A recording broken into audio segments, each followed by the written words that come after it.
Hello fellow archers and leather makers. If you're here for a professional string walking tab tutorial, you're in the wrong place. But you're here for just a do-it-yourself tutorial. Let's go. So the first thing we really need to get ready is our pattern. For this, a square is your best friend really. How I've measured it is I went sort of by the first knuckle of my finger and down to sort of where the palm meets. I call it where the calluses would be, and my length will be from there to the middle finger, first knuckle. That's probably their longest one, and then the total length will be, of course, across 3 of your fingers. So with that, all I did is make a rectangle with those largest dimensions. It doesn't really matter too much if you over or under sizes, but the most important thing is, you have a solid rectangle. From here, cut out a paper, feel it for yourself, and trim it as necessary. I've marked down my own measurements here, and now I'm cutting into this 6 ounce, this is 7 ounce veg tan leather. This is made from a cow, and I'll be specific in this because I use sheep leather as the backing. But again, my important thing is I couldn't make a right angle from it. So here I taped it down, and obviously I've made a mistake. There's obviously not enough leather. So move it back out, and this happens. So some other things to note while I'm doing this process, I am taping with glue tape, not like duct tape or scotch, because I'm afraid of ruining the leather. But also notice, because of my large square, I'm using sort of leftover leather of the same height so that my square is not bowing in and out. So now that I've made my right angle, it's very easy to finish the rectangle from here. And I'm not even bothering with a very heavy amount of tape, as you can see, and I just cut it all the way through because, again, it really doesn't matter as long as I have one sort of perfect right angle, hence the use of the square. So another honorable mention that I could have done instead of using a square and just whatever leather cutting knife I had is this felt cutter or strap cutter, whatever you call it. The only issue is I didn't have a straight edge made already, and I was just not comfortable enough with this tool. Now that I've finished making part of the square, actually I'm not, I need to trim it all off. The next part is feeling actually physically how it feels in my own hand. So I've measured, I have my right angle, it's exciting, and obviously not all the edges are perfect, but really again, whichever one it is, I'm going to mark it, and that will be used for all reference. I want the flat edge to be towards my fingertips. That will be what I measure along the string. And then from there, just sort of trim it where it seems like it would be necessary. Make it feel better in your hand. Try to curl your fingers all the way through. If you can't even make a sort of that partial curl I'm doing here, then it's probably too long. So once I have it as a good sort of width, now I'm going to clean up the shape of it. If you've seen other tabs, they're not a rectangular backing, even the string walking tab. You want it to fit into your hand properly. So what I've done is I've created a triangle with 1/4 inch sides, just kind of arbitrary, but it felt right, and cleaned it up. If you're going to notice throughout this video, I don't have it resting well to where a tab really is, because the truth of the matter is I've never shot with a tab. I've always been shooting with a thumb. There's a lot of progress that you'll see as I go along with this video, and I hope that you'll take it more of an experience that I learned and I want to pass on, rather than, oh no, this video is not perfect and it's not going to be valid as a tutorial. That's not the purpose of this. I wanted to go through the mindset and the learning experience of making this string walking tab.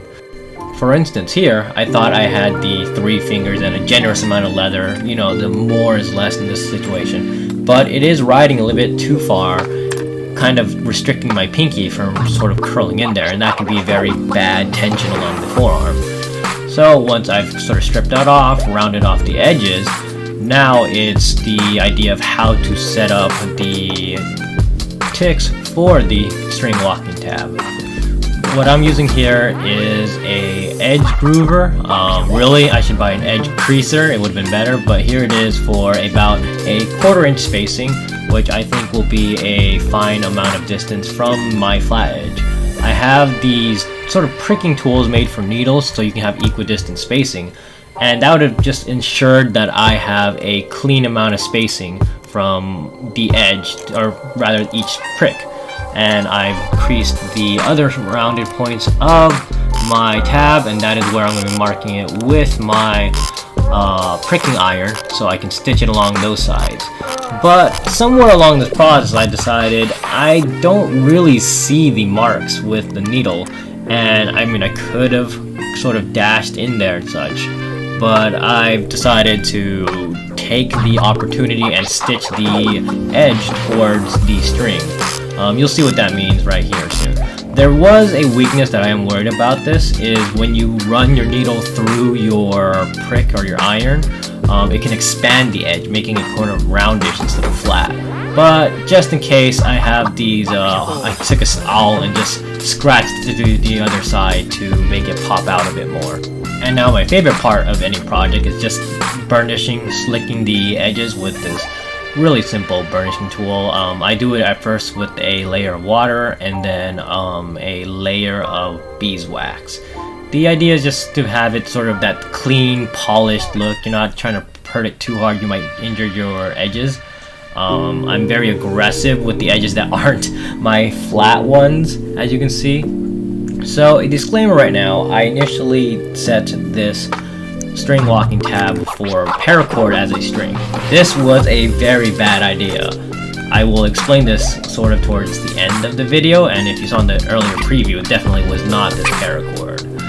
But for the sake of this progression, I will be using paracord. I poke a hole basically with this cheap but very effective multi-hole puncher from Harbor Freight. I did it with the test piece first, and now for the actual thing.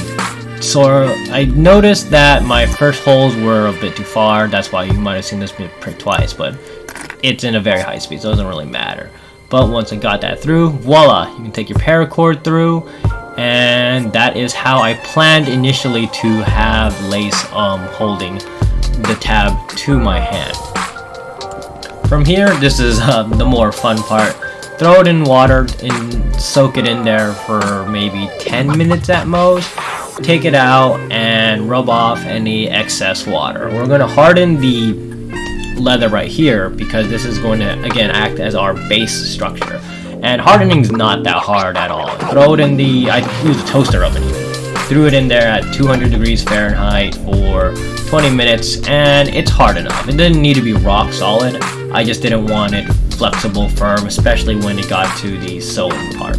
Now, different leather crafters and workers will have different opinions about when to dye or to paint.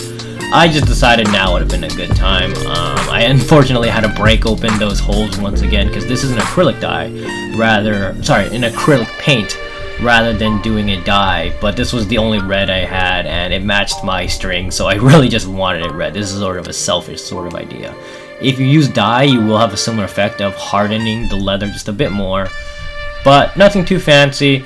And voila, the Angelus acrylic dye, that red, and I usually almost always use this color for reds. Now, sort of a finisher, I use the high gloss one because I want to make it sort of new looking, but I'm very specific about this. Notice I don't get the gloss on the edge that would be comparing the string to the ticks because I don't need that shiny, and that'd be horrible while, say, in the sun you're trying to do your ticks.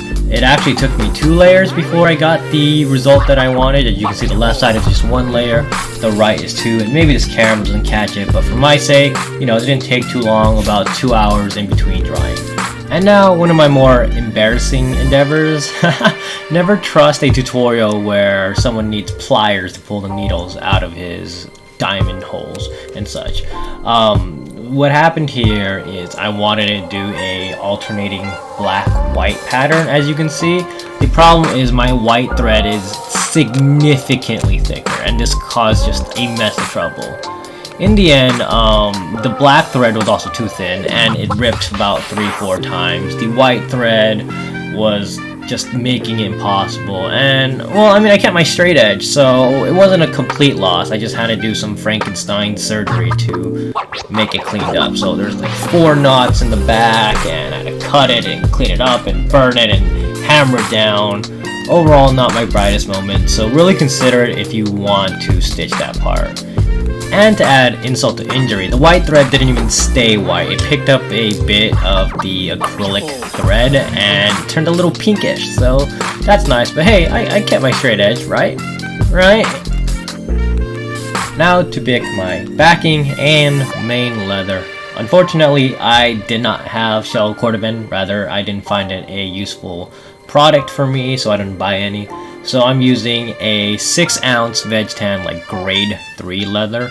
While the backing is not suede, which it traditionally is, this is a 4-ounce goat skin with, I enjoy much more of this grip instead. From the left, you can see a EcoFlow water-based dye, and on the right is an oil-based one due to just California restrictions. The right one I actually prefer dyeing, and you see less of a splatter. It sort of absorb much more, but that could be the goat skin has a deeper oil whenever it was veg tan, and that just prevented the water dye from going through. But anyways, a side-by-side comparison. One is black, one is supposed to be a mahogany brown, but I'm just layering the crap out of it with dye. Oh, and before else, don't dye it like I just did at this right side. I prefer just doing dip dye, but I have very little left, so I had to do a very deep bowl to dye it and such. And now to glue my two pieces, I'm just using the leather craft cement from Feeblings, pretty normal stuff. Slap it on both sides, wait for it to dry, and then it sticks on perfectly. The reason why I want to glue it on first is because it can make the straight edge on the red tab side, and it just makes everything easier when nothing moves around. I'm not going to get to the sewing part yet because I'm actually going to glue all 3 pieces together.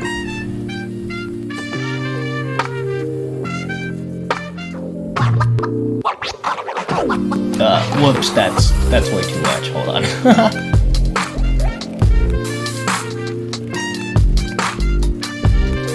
Alright, now that the cement is set, just press it in there. Use my right angle as a straight edge. Look at that, that square was so useful. And from there, just make that long trim. I don't need the specifics yet. So effectively, the purpose is to get the right width of the fingers done before the length of it. Once again, making the holes with my hole puncher, no big deal. And then now I'm just doing some light finishes only on the part where the red backing is already, because I may trim a lot more later on. So I kind of gave a guess of how far I needed. Notice I didn't bother cleaning that edge because I'm going to have to do that again. And now, while I'm opening the holes, I can also prick into the leather. But unfortunately, I couldn't record it all because that. Alright, now to glue on the goat skin. Luckily, the water dye didn't permeate too much, so it's pretty easy to just mark it with my fingernails. Just a general amount. Again, this is not a huge science. You can see there's some dye rub off on my finger, so I guess that's a trade-off, you know, easy to penetrate through, or you want dye rub off. From here, cut the edges once again, nothing too different.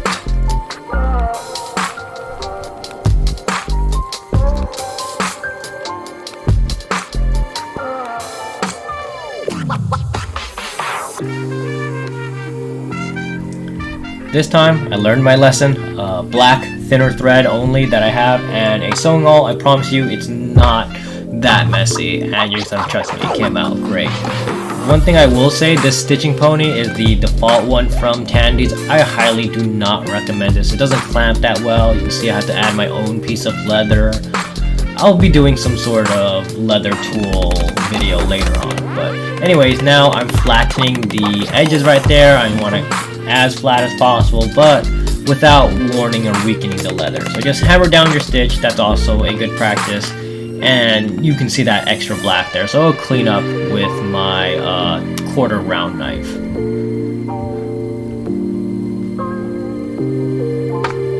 So Jake Kleminski has a far better tutorial about how to cut your tab. You want it extra long so that you can cut it to the right height. What I'm using is Neat's Foot's oil, not only to protect it from water, but also darken the color, and it actually acts as a conditioner that makes it much more flexible. What'll happen is I'm going to be pulling on this a bunch of times. while shooting just to see where I need to cut it exactly. Once again, the paracord was a bad idea, but if you were to use paracord as your holding string, Hangman's knot makes it much easier. You don't need any additional hardware or attachments.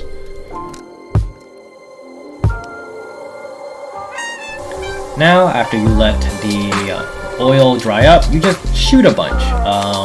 Probably 100 arrows would get it right. Ignore my form, this isn't what it's for. You can do blank bail. It really didn't matter. Now you're going to see a distinct line of where your string and serving is. And I luckily have a tool that creates a 1/4 inch distance, so I can just follow that through.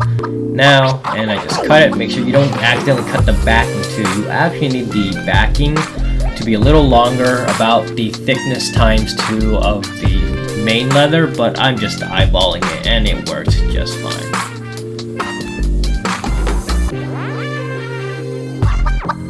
Now, rinse and repeat. Follow the same exact thing to see if it really does work. As you can see, you don't really need to care about the distance. This is point blank. I just needed to keep firing, and I was annoyed by my own form. So, final changes to it. After shooting for about 3 hours, the paracord started constricting my finger. It was hard to get a clean release because of how thick it was.